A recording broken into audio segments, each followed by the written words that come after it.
Yep, I think we are about to go live here. It's probably recording us right now. Okay, well, I'll be careful. So clean up your language, sir. Aye, I have a little intro that I will read, and then we'll cut to you. Okay. And let's see where we are. And we're live. Hey, it's the Catalyst Sessions. Once again, I'm Bill DeYoung, and welcome to another week of fun and frivolity. I got a very special guest, and I'm very proud to bring him to you tonight. So let me tell you all about him. Bob Hite spent 33 years in television journalism, 30 of them at WFLA, Channel 8, Tampa Bay's NBC affiliate. Between 1985 and his retirement in 2007,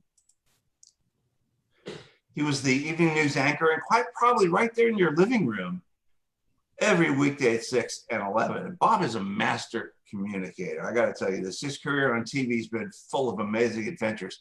From his time underwater in the Florida Keys aboard the Aquarius Undersea Research Station, which is a great one, and I will link to it when this video comes out tomorrow, to a stunning, unforgettable series of reports from the front lines in Iraq and Afghanistan. He is a TV legend, Tampa Bay. I wasn't living in St. Pete in the 80s anymore, but when we would come bring the grandkids down to bring to see their grandparents, my parents, seems like Bob and Gail Stearns were always on the TV. So kind of a ubiquitous presence. Let's say hello to Bob Hite. Hello, sir. Hi, Bill. Hi, everybody. You're in Cape Coral? Is that where we're talking to you? Yep. How long you been down there? About 3.5 years. It's nice down there. You're near Pine Island. I am. I used to have a place on Pine Island in Matlacha. Mm-hmm. So, but you do a lot of, you still sailing and doing all the adventurous stuff that we're going to talk about here in a minute. Yeah, I'm still shooting video and writing stories. In fact, I'm working on it was 20 years ago this year that Bill Clinton signed the Comprehensive Everglades Restoration Act. Yeah. $10.5 billion worth. And I did a lot of stories back then on the Glades, obviously.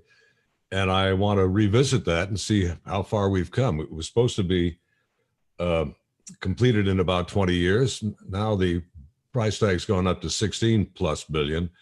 And they're talking about 50 years to complete the task. But, of course. But it's just appropriate to go back and see how much has been accomplished to date. Oh, it's like, hey, Nixon, that cross-Florida barge canal, how's that coming, buddy? Hey, Bob, here's the question I wrote down. I wanted to ask you the one essential thing that, and you're not broadcasting now, you're doing this independently, right? Let's make that clear. I'm doing it under the auspices of a new internet platform called Peace Vision. Oh, that's excellent. Okay. But the one thing that's propelled you forward all these years as a journalist, would you say it's curiosity? Just an insatiable curiosity. That's what I always felt like the writing that I did. Well, it's curiosity, also photography and cinematography were my hobbies. I had my own darkroom when I was 12. My dad. I want to talk to you about your dad for sure. My dad put this thing in my hands when I was 13. And I never went back. I had a Brownie or an Instamatic. No, this is a Bolex. Wow. And this is what he carried in his briefcase. He worked at CBS in New York, and it still has his name on it. And Dad got his film for free from CBS, and they processed it for free from CBS. And he would occasionally shoot footage. He was an anchor man up there, but he was also a reporter. And he carried this around and knocked out some stories with it. And as a result of the free film and the free processing, little Bobby could make home movies in 16 millimeter. Right. They were silent. This hasn't got a magnetic recording head in it. But it's like little Stevie Spielberg, though. I think he had a camera when he was there. I have quite a collection of very expensive bookends now. Has-been video cameras. In fact, can we talk about your dad? Your mom was a broadcaster too, I understand, in a way. But your dad, very, very famous. He did aside from early radio announcing, what I read was that he did a lot of the bumpers for CBS, the national stuff, including the Cronkite Evening News. And you can on YouTube, you can hear his voice. It lives on. Tell me about your dad. And was that kind of what I want to do that too? Is that where that came from? When I was a little kid, I thought everybody grew up to be in radio and then in TV. Yeah. Kind of ironically, Dad was on TV in the late 40s, but we never had a TV until the early 50s because Dad was waiting for them to, perfect the technology. We would go next door to the neighbor's house to watch Dad do GE commercials on the Fred Waring show and the Jackie Gleason show. Wow. Because that's what he was doing back then. And one of my first watching television was when Betty Furness, you may have some idea who she was, but she was one of the spokesladies back in the day, and she was on What's My Line, I think. Betty Furness was selling this GE refrigerator, and she opened it up, and there was my little father inside the GE refrigerator. Oh, that's creepy. And she threw it to Dad, and Dad's talking. And then when Dad finishes his bit, she closes the refrigerator door. Now, we were all nightmares about that later.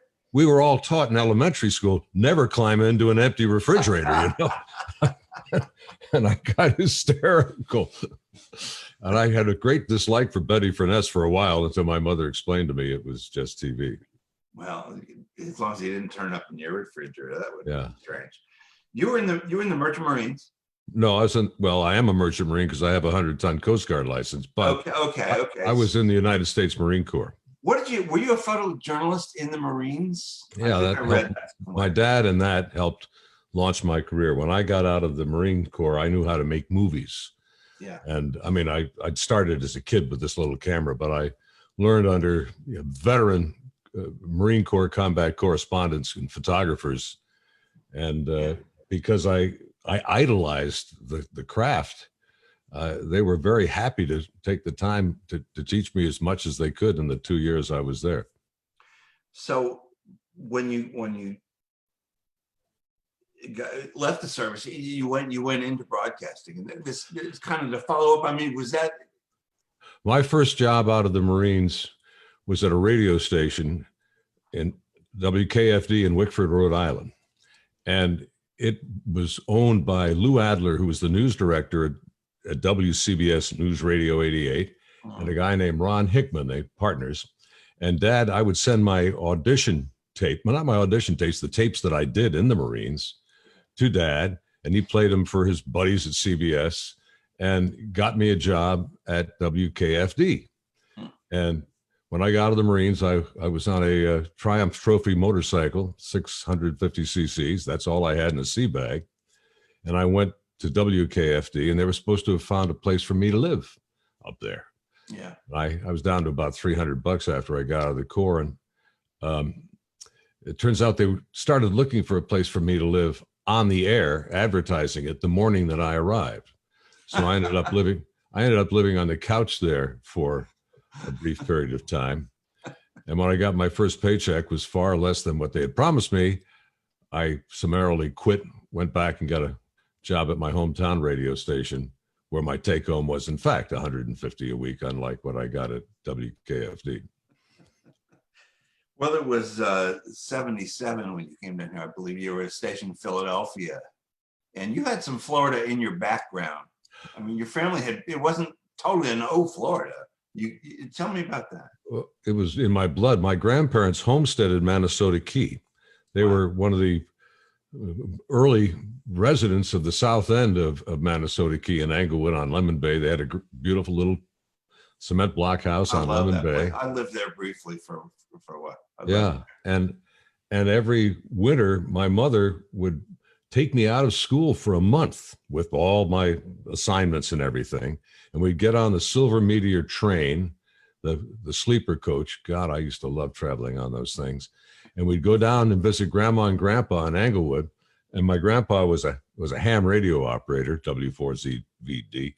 And his ham shack was my classroom every day. And here I am in Florida. The Gulf of Mexico is just across the street. The bay is right behind my back. Right. And I would have to spend like 4 or 5 hours a day in Grandpa's ham shack, keeping up with my assignments. And what's funny is when I would get back to my elementary school in Greenwich, Connecticut, I'd be a month or two ahead of the class. And it would take me a month or two to fall far behind my class, which was pretty much my typical performance in school. They didn't have the ham shack experience.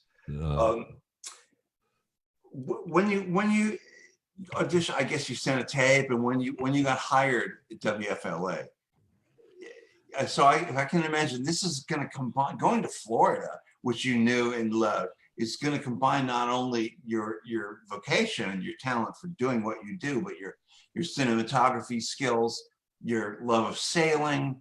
I'm just thinking out loud here that going to Florida, I'll take that job. That's a no-brainer. That job came to me. I didn't come to that job. Really? Yeah. I'd gone into work that day. It was dead of winter. Yeah. There was a blizzard going on. Nice. And I had a trench coat with no liner. I had no gloves. I had no hat, and I had no boots. And at 4:45, they say, "Bob, we want you to go live from the Schuylkill Expressway." They had just gotten this live capability. And okay. And so I got in our first live truck, and at the time, our only live truck. This is in Philly. Go down, get on this, pardon me? This is in Philly we're talking about. Oh, yeah. Yeah. This is in Philly. And it's February in Philly in a blizzard.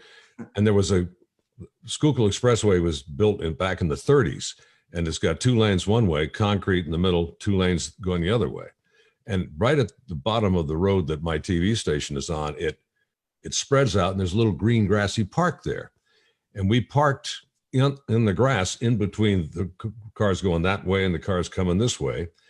And my photographer who was driving, who was Hank Brown, who, by the way, was the guy who ended up shooting President Reagan getting shot in Washington several years later, just one of his claims to fame. Shot the footage. Yeah, he shot the footage. Let's be clear. Right. Yes. And he thought, I've got a great idea. We're going to put you out. Well, obviously, I'm going to be standing there in the snow, reporter involvement. Yeah. And he goes to the back of the van and is shooting from there, because had he shot from the driver's seat, you wouldn't get the perspective of the windshield wipers and all. And he's lighting me with the headlights. And they wanted me out there 15 minutes before airtime so the engineers back at the station could tweak everything. Yeah. So I'm standing out there freezing with wet, sloshy snow falling on me. My feet are in slosh. My hands, I'm holding onto a 635 Sennheiser microphone with no gloves. And for 15 minutes, I do that. Then we go live, and the anchor man, Larry Kane, folks from Philly may remember him, throws it to Bob. I'm the lead story. I'm talking about how dreadful the driving conditions are. Don't drive if you don't have to, blah, blah, blah. I throw it back to Larry. Thank God that experience is over. Now I go to get in the truck, and no. They want to come back to you at the end of the A block. A newscast is the A block news. B block is news. C block is news.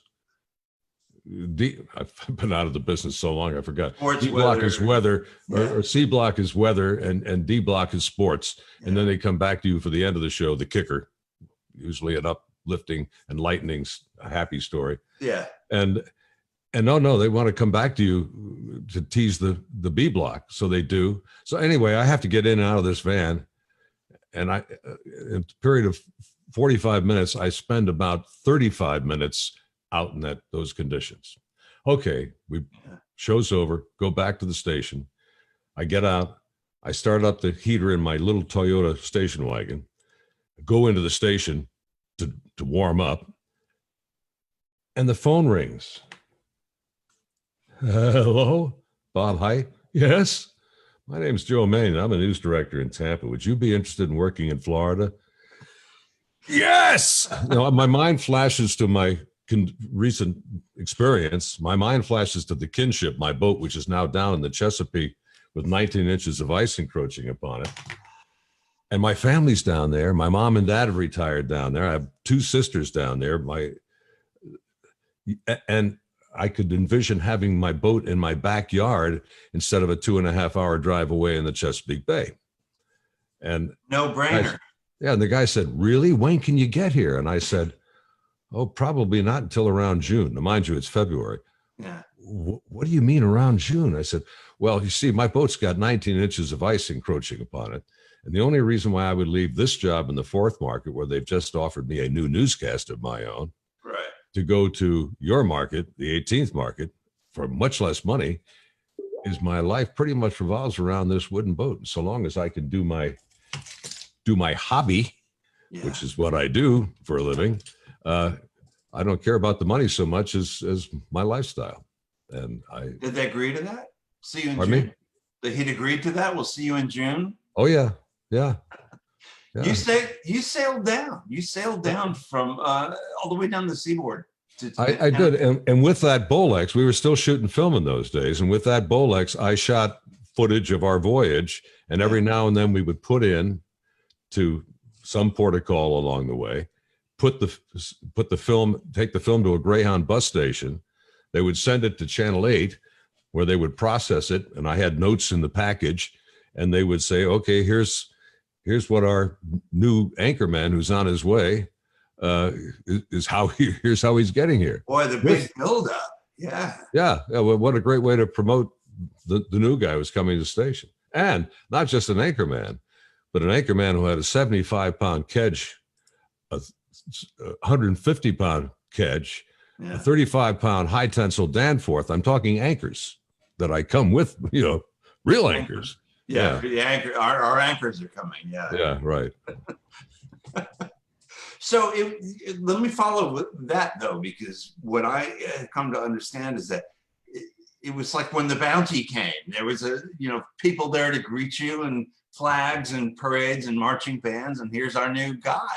Was it literally like that? No, not at all.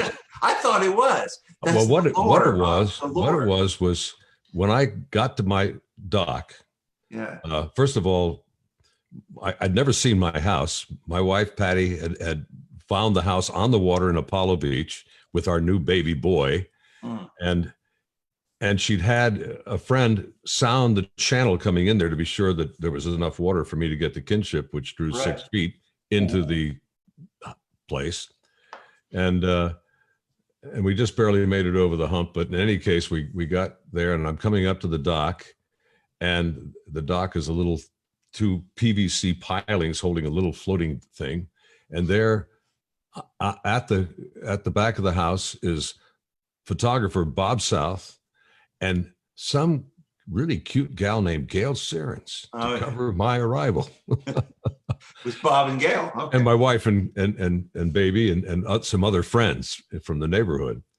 But that was my reception. But and the best part, well, another part of the story is while they're rolling, Bob gets a phone call. South says, they want you at the station. I said, what? Yeah, they want you to do a tease, a cut-in news tease. Okay. Most of my clothes were already there. So I go into the station, and in the news director, in the general manager's offices, the GM, the sales manager, the news director are all there to watch the 30-second debut of this new guy that just sailed into town.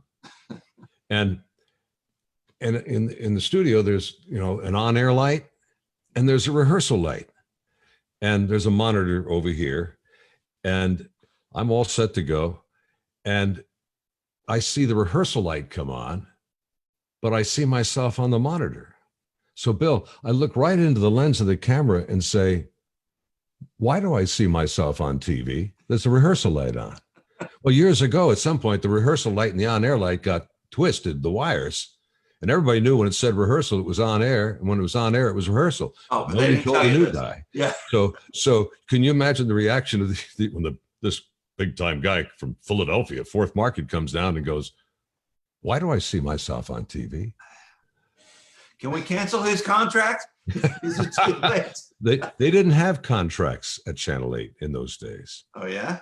I wouldn't take the job without a contract. So my contract was the letter of agreement I wrote for 1 year's employment. Didn't you start out as an investigative reporter purely? Were you anchor right away? And I know that you always did these investigative things. And thinking about the times, Bob, was the Skyway collapse in 1980. Was that maybe one of the first major things that you covered? I would imagine, I mean, I know what you did later and I want to talk about that, but I can imagine those early days when it happened, you probably went out there. I anchored the news live from the Skyway the night of the disaster. Wow. Yeah. And as you know, yeah, a friend of mine died in that disaster. You knew Michael Curtin. Yes, I watched your video tribute. Yeah, he'd a neighbor of mine. For those who haven't seen the story or can't remember the story, I knew he worked for Greyhound, but I didn't know he drove a bus because to me, he was the artist and writer, published a lot of paperback novels, who lived down the street. I only found out later from his wife that the reason why he drove the bus was to get material for his books, which makes a lot of sense if you stop and think about it. He didn't have that young Bob Hite advantage of somebody developing his film for free. So he had to go out and buy the materials. Yeah, I really didn't know much about Michael and his family. I mean, God love them. When I was writing that book, they were among those who didn't want to talk to me, which I always understand in those circumstances. So I really didn't know that much about him. And watching your piece was very eye-opening. I wanted to talk too about the work that you did, which is exceptional. What we should tell, let me put myself on the screen here a minute. What if you don't know that Bob did these amazing pieces where he not only would dive the Skyway as the new bridge, we still call it the new bridge, of course, was being constructed. He would dive and he would photograph. He would go down there, and there are two stories that I'm thinking of.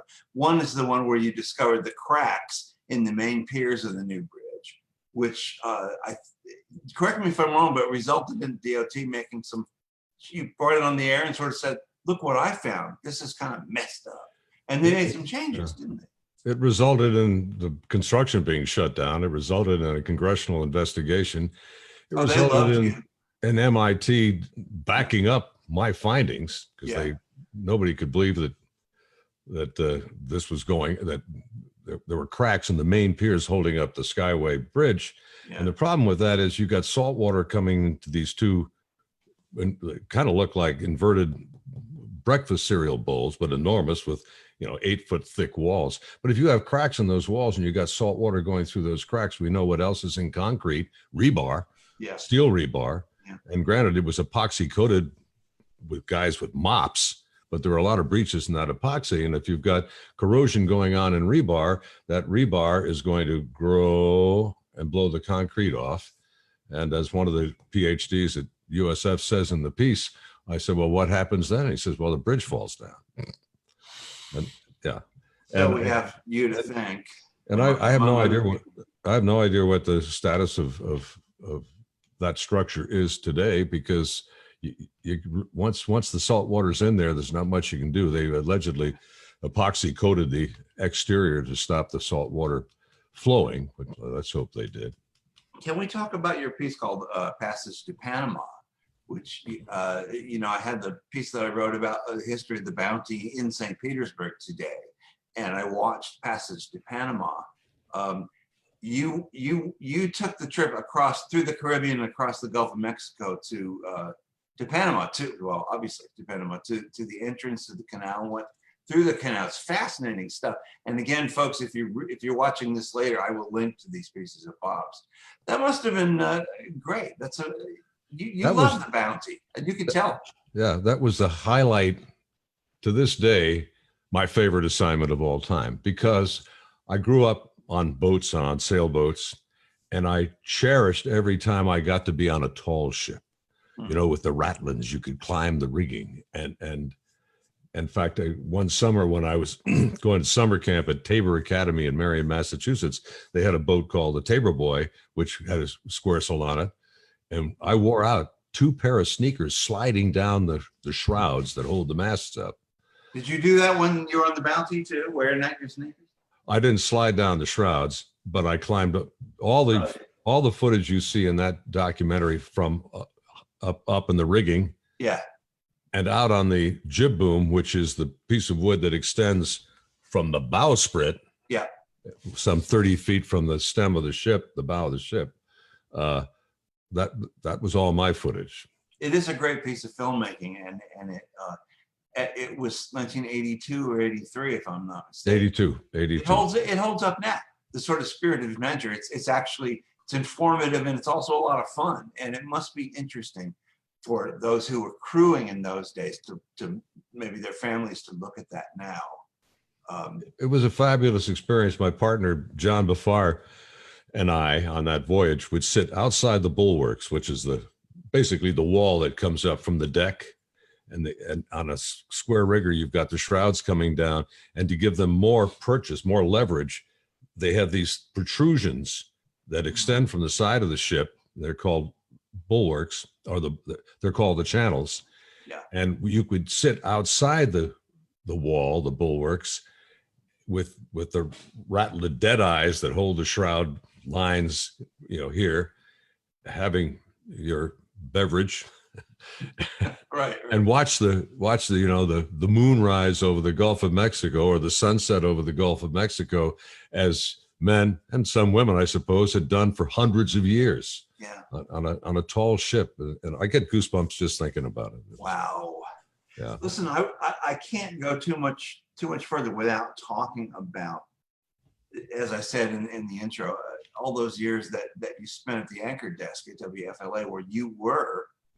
I told you the other day that when I was a kid, it was Arch Deal, who was when I'd be having dinner with my parents off in the other room. But for so many people of a generation, perhaps a bit younger than mine, you and Gail, they used to call it the Bob and Gail show.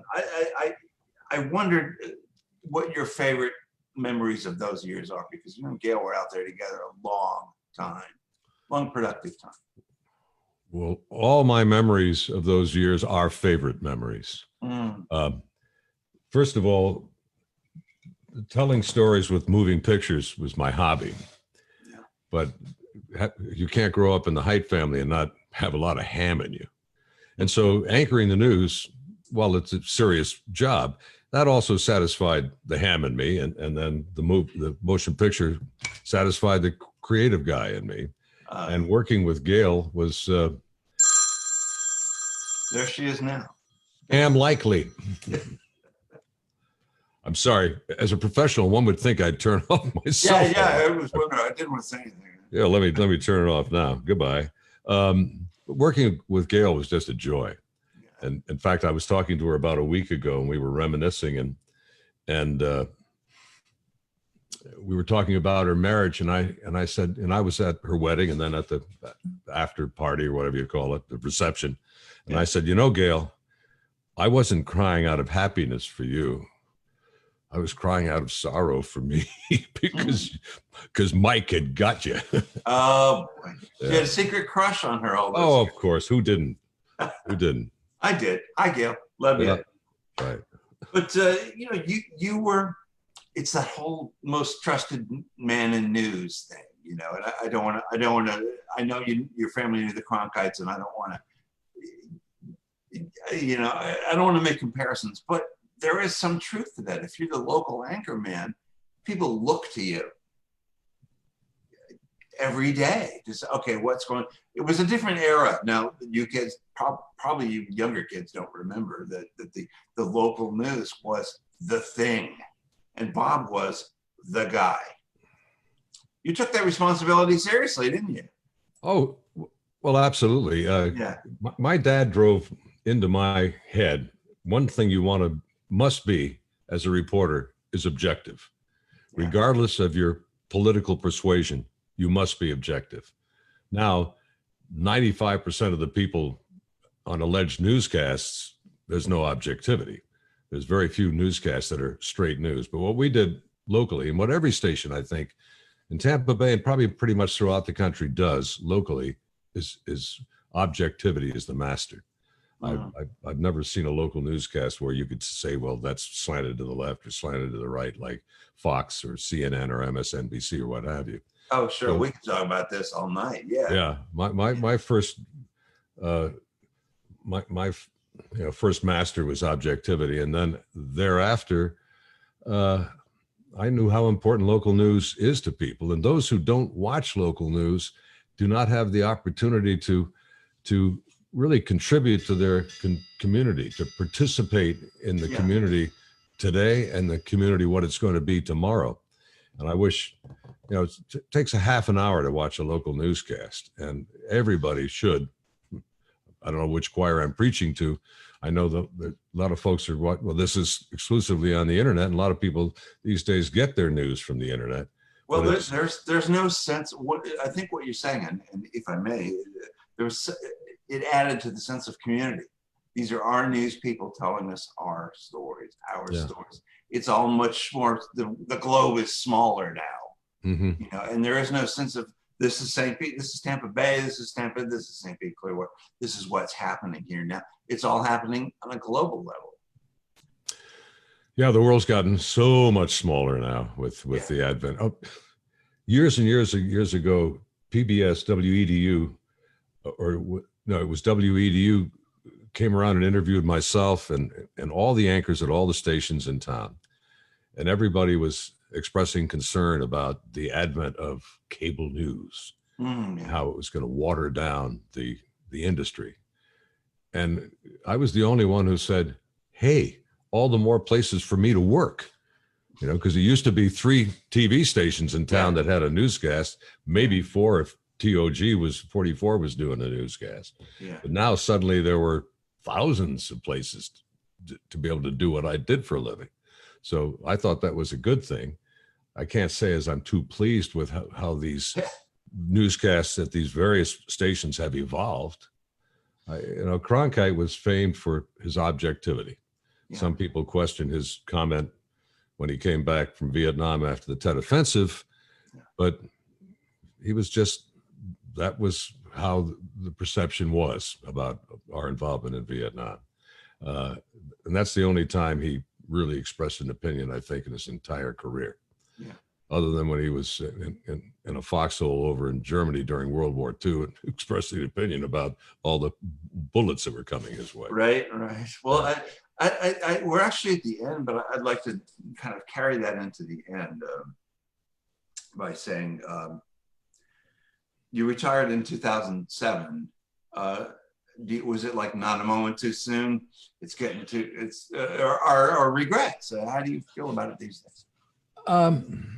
I miss having the venue, but now thanks to Peace, I've never stopped doing this stuff. I've been freelancing, doing stories throughout all of my alleged retirement, but I'm kind of excited about Peace Vision because now I've got a venue I can count on if I knock out an environmental story, and primarily it'll be environmental stories. Yeah, I've got a place to show it because it's like if you